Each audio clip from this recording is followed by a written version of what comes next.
दोस्तों, जब सांस की गति को बदल के अपने मन को नियंत्रित किया जा सकता है, तो जाहिर सी बात है, हम अपनी इन सांसों को कंट्रोल करके अपने विचारों को भी कंट्रोल कर सकते हैं, अपनी इच्छाओं को भी कंट्रोल कर सकते हैं। अब मैं आपको यहाँ पर बता दूं, सबसे बड़ी चीज है हमारी सांसें। अगर हम अपनी इन सांसों को, अपनी इन दोनों नाड़ियों को, ईड़ा और पिंगला नाड़ी को समझ गए बहुत अच्छी तरीके से, तो हम अपनी जिंदगी में वो कर जाएंगे जो हम भगवान के सामने, मतलब जो देवी देवताओं के सामने हाथ फैलाते हैं कि हमारा मन शांत नहीं है, हमें ये चीज दे दो। हम अपनी इन नाड़ियों को कंट्रोल करके हम इस दुनिया में कुछ भी पा सकते हैं।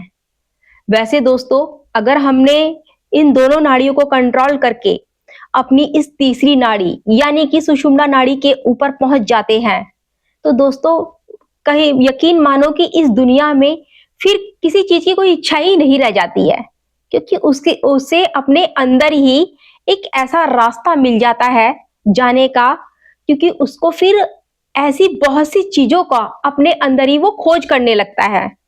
लेकिन सबसे बड़ी बात तो यही है, वो जो जाना ही शुरू नहीं करता। जब वो जाता है तो उसका जो मन है बड़ा बेचैन होता है, बड़ी मतलब तकलीफ में रहता है कि मैं क्या कर रहा हूं। ये जो मन है वो अंदर नहीं जाने देता, उसे बाहर की तरफ ही भेजता रहता है। लेकिन शुरुआत यहां से अपने दो नाक के छिद्रों से ही करनी होगी। अपनी ईड़ा और पिंगला नाड़ी को समझना दोस्तों बहुत जरूरी है।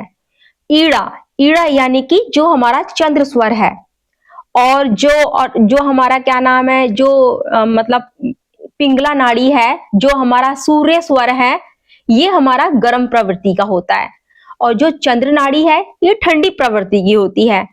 इन दोनों का बैलेंस होना बहुत जरूरी है। ठीक ऐसे ही देवराह बाबा से भी एक पत्रकार मतलब इंटरव्यू के लिए पहुंच गए। ठीक है, अब पत्रकार ने जवाब पूछा कि बाबा, जो लंबी आयु का राज क्या है? तो बाबा ने मुस्कान रखते हुए कहा कि बचुआ कुछ और पूछ ले। लेकिन पत्रकार को तो उसी के अंदर मतलब अपनी न्यूज छापनी थी, तो जिद की। तो फिर बताया कि जो जो इंसान दिन के अंदर चंद्र नाड़ी को चलाता है और रात में सूर्य नाड़ी को चलाता है, तो ये मान लो कि उसकी जो दिनचर्या है और उसका जो रात में कहते नहीं है कि हम सो जाते हैं, अगर हमारा रात में चंद्र स्वर एक्टिव रहता है तो हमारा जो मतलब पेट का बैलेंस है वो नहीं रहता है, खराब रहता है पेट। तो देवराह बाबा ने केवल वही बताया था कि जो इंसान मतलब रात में सूर्य स्वर को चला के रखता है, तो जो उसकी पाचन शक्ति है वो बहुत ही स्ट्रांग रहती है। अब जब पाचन शक्ति स्ट्रांग रहेगी, पेट अच्छा रहेगा, क्योंकि सारी चीजें पेट से ही शुरुआत होती है, सारी बीमारियां ही पेट से शुरुआत होती है। कहते हैं वात कफ पित्त, ये चीजें क्या है, इस शरीर का नाश कर देती हैं। तो वही चीज उसको समझा रहे थे, लेकिन उसके समझ में नहीं आया था। बहुत समय बाद जाके समझ में आया था। वही मैं आपको भी समझाने की कोशिश यहाँ पर कर रही हूँ। अपनी इस ईड़ा और पिंगला नाड़ी को पहले बैलेंस करो। बैलेंस कर लोगे तो अपने आप ही तुम उस सुषुम्ना नाड़ी के अंदर उतर जाओगे। अगर तुमने इन दोनों नाड़ियों को समझ लिया, तो फिर तुम्हें मतलब दुनिया की कोई भी ताकत तीसरी नाड़ी यानी कि जो क्या नाम है, सुषुम्ना नाड़ी है, आध्यात्म की नाड़ी है, उसके अंदर जाने से कोई नहीं रोक सकता। जब तक तुम उसके अंदर नहीं जाओगे, जब तक तुम आध्यात्म में कदम नहीं रख पाओगे। एक स्टेज है, एक टारगेट है कि तुम्हें इतना कंप्लीट करना ही है। कहते हैं कि कुछ मतलब देना पड़ता है। देना कैसे? साधना करनी पड़ती है। अब इतना आसान नहीं है कि हाँ जी, ईड़ा और पिंगला को, सांसों को देख लिया और हो गया। अभ्यास, इसके अंदर केवल दोस्तों अभ्यास ही बताया गया है। अभ्यास कैसे करोगे? अपनी सांसों को मतलब बहुत ही सूक्ष्म गति से लेना है, जिसके जरिए अपनी इन सांसों को देख सको। जब इन सांसों को देखना शुरू कर दोगे, बहुत ही धीरे धीरे लेनी है, अब एक मतलब इतना सा रख लो कि शुरुआत में घड़ी की सुई की तरह, मतलब प्रैक्टिस करने के लिए धीरे धीरे 1 मिनट में एक ही बार सांस लेनी और छोड़नी है। धीरे धीरे फिर इसको बढ़ाते जाओ, लेकिन एकदम से नहीं होगा। प्रैक्टिस, अभ्यास अभ्यास करते जाओगे तो हो जाओगे।